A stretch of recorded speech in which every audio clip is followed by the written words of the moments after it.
है। जी बिल्कुल। एक तरह से कहा जाए तबाही मच जाती है, लेकिन उस इलाके पर फोकस किया गया है। पटना आईआईटी और एयरपोर्ट का भी विस्तार किया जाएगा, ये बातें कही गई है। बिल्कुल, बजट को लेकर बिहार वासियों का क्या कुछ कहना है वो अब आपको सुना देते हैं।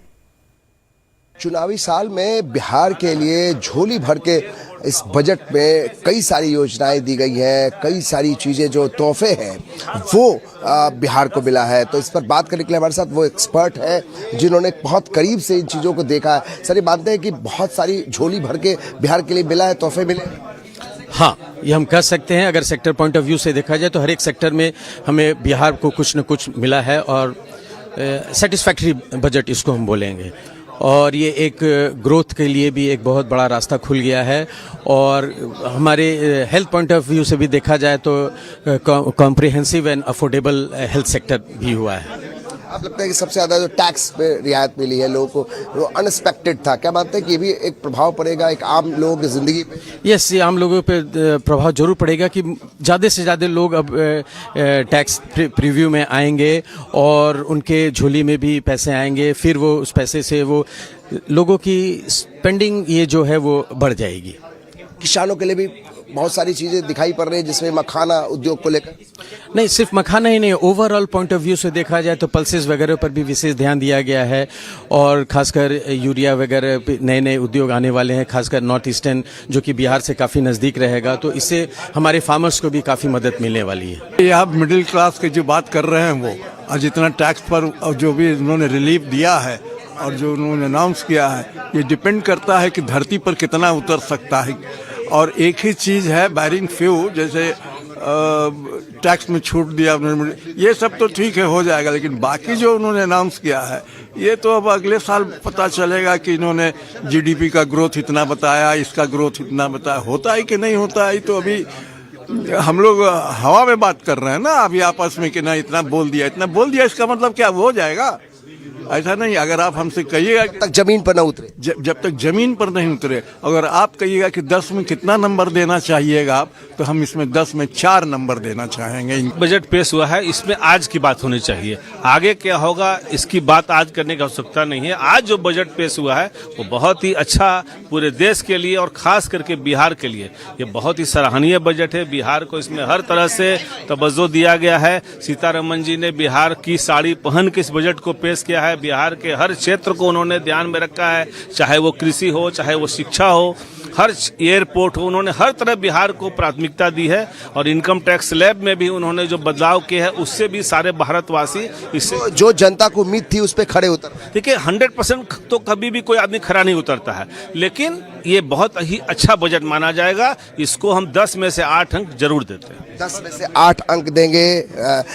सब लोग की अपनी अपनी राय है, लेकिन महत्वपूर्ण चीज़ है कि जो एक्सपर्ट है, जिन्होंने बहुत बारीकी से इस बजट को सुना, देखा और आकलन किया है, उन लोगों का कहना है कि इस बजट से बिहार को बहुत सारी उम्मीदें हैं। और बिहार जो निगाहें रखा हुआ था इस बजट से, यानी जो युवा हैं, जो किसान हैं, जो महिलाएं हैं, सबके हितों का ख्याल रखा गया है। लेकिन ज़मीनी स्तर पर साल भर में ये पता चलेगा कि किस तरीके से ये बजट इम्प्लीमेंट होता है, इसका जो घोषणा है उसको इम्प्लीमेंट होता है। लेकिन महत्वपूर्ण ये है कि चुनावी साल है बिहार में, और ऐसे में ये जो बजट है वो बिहार के चुनाव को देखते हुए ये बजट पेश किया गया है, जिसमें बहुत लोक लुभावन जो है वो योजनाएं हैं, बहुत सारे घोषणाएं किए गए हैं। अब देखना यह है कि आखिर इस बजट को किस तरीके से पॉलिटिकल पार्टियां किस तरीके से भुनाने की कोशिश करेंगी। कैमरा पर्सन नीलमणि के साथ अमित कुमार सिंह, लाइव टाइम्स, पटना।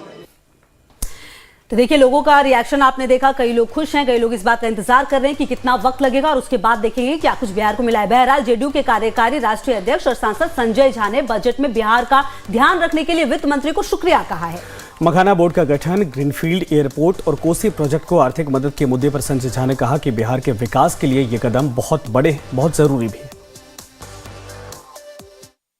धन्यवाद देते हैं वित्त मंत्री निर्मला सीतारमन जी का, आदरणीय प्रधानमंत्री मोदी जी का, खास करके जो ग्रीनफील्ड एयरपोर्ट आने से, जैसे जेवर में एयरपोर्ट है उसी स्तर का एक एयरपोर्ट बिहार में बन जाएगा। तो अंतर्राष्ट्रीय फ्लाइट यहाँ से देश और दुनिया में जाएगा।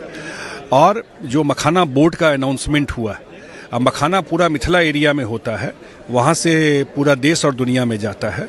उससे जुड़े हुए गरीब और पिछड़े समाज के लोग उसके खेती से जुड़े हुए हैं। अब उनको वहीं पर मार्केटिंग, पैकेजिंग, उसका लिंकेज सब कुछ मखाना बोर्ड के थ्रू वहाँ पर होगा। उसी तरह वेस्टर्न कोसी पश्चिमी कोसी नहर की सिंचाई सुविधा का पूरा मिथिला एरिया में, क्योंकि मिथिला हमेशा लोग मानते थे कि वहाँ बाढ़ ही आता है, लेकिन वहाँ पूरा सिंचाई की सुविधा का अनाउंसमेंट हुआ है। IIT पटना को एक का एक्सपेंशन की बात किया है वित्त मंत्री जी ने। उसी तरह उन्होंने एक फूड प्रोसेसिंग के लिए इंस्टीट्यूट खोलने की बात की है। तो मुझे लगता है नीतीश कुमार जी ने बहुत सारा काम बिहार के लिए किया, लेकिन बहुत सारे पैरामीटर पे बिहार अभी भी नेशनल एवरेज से पीछे है। पिछले बजट से भी और आज जो बजट आया है, इस सब अनाउंसमेंट से बिहार भी नेशनल एवरेज को जल्दी ही कैच करे। तो बिहार सरकार के मंत्री मंगल पांडे ने बिहार में मखाना बोर्ड का गठन करने के फैसले का स्वागत किया है। जी हां, मंगल पांडे ने वित्त मंत्री निर्मला सीतारमण को शुक्रिया करते हुए कहा कि बिहार के मखाना किसानों की मांग को मोदी सरकार ने पूरा किया। क्या कुछ कहा, सुनिए। मैं भारत के आदरणीय प्रधानमंत्री नरेंद्र मोदी जी को, वित्त मंत्री निर्मला सीतारमण जी को और भारत के कृषि मंत्री श्री शिवराज सिंह चौहान जी को बिहार के लाखों किसानों की ओर से जो मखाना की खेती करते हैं, हृदय से बधाई और धन्यवाद देना चाहता हूं कि जिस प्रकार से देश में टी बोर्ड का गठन है, रबड़ बोर्ड का गठन है, उसी प्रकार से बिहार के मखाना किसानों की यह मांग थी कि मखाना बोर्ड का गठन किया जाए। वहीं आपको बता दें, बजट को लेकर सीएम योगी आदित्यनाथ ने सोशल मीडिया प्लेटफॉर्म एक्स पर पोस्ट किया है। सीएम ने लिखा है कि आदरणीय प्रधानमंत्री नरेंद्र मोदी के यशस्वी नेतृत्व में मातृशक्ति और समाज के अंतिम पंक्ति के सभी वर्गों के उत्थान का मार्ग प्रशस्त हो रहा है। केंद्रीय वित्त मंत्री निर्मला सीतारमण द्वारा आज प्रस्तुत आम बजट में आगामी 5 वर्षों में 5 लाख महिलाओं, अनुसूचित जाति और जनजाति वर्ग के उद्यमियों को 2 करोड़ तक का टर्म लेने की जो योजना है, उनके सशक्तिकरण, आत्मनिर्भरता और समृद्धि की दिशा में एक महत्वपूर्ण कदम है। बिल्कुल, और उन्होंने आगे लिखा, इस ऐतिहासिक बजट के लिए प्रधानमंत्री जी का हार्दिक आभार एवं वित्त मंत्री जी का धन्यवाद। तो बजट की तारीफ सीएम योगी आदित्यनाथ ने की है। अपने सोशल मीडिया हैंडल एक्स पर उन्होंने ये तमाम बातें लिखी हैं। बात उन्होंने महिलाओं की है, अंतिम वर्ग में बैठे हुए लोगों को जो लाभ दिया गया है उसकी भी बात उन्होंने की है। तो बजट पेश होने के बाद जेडीयू प्रवक्ता राजीव रंजन सिंह ने क्या कुछ कहा, सुनिए।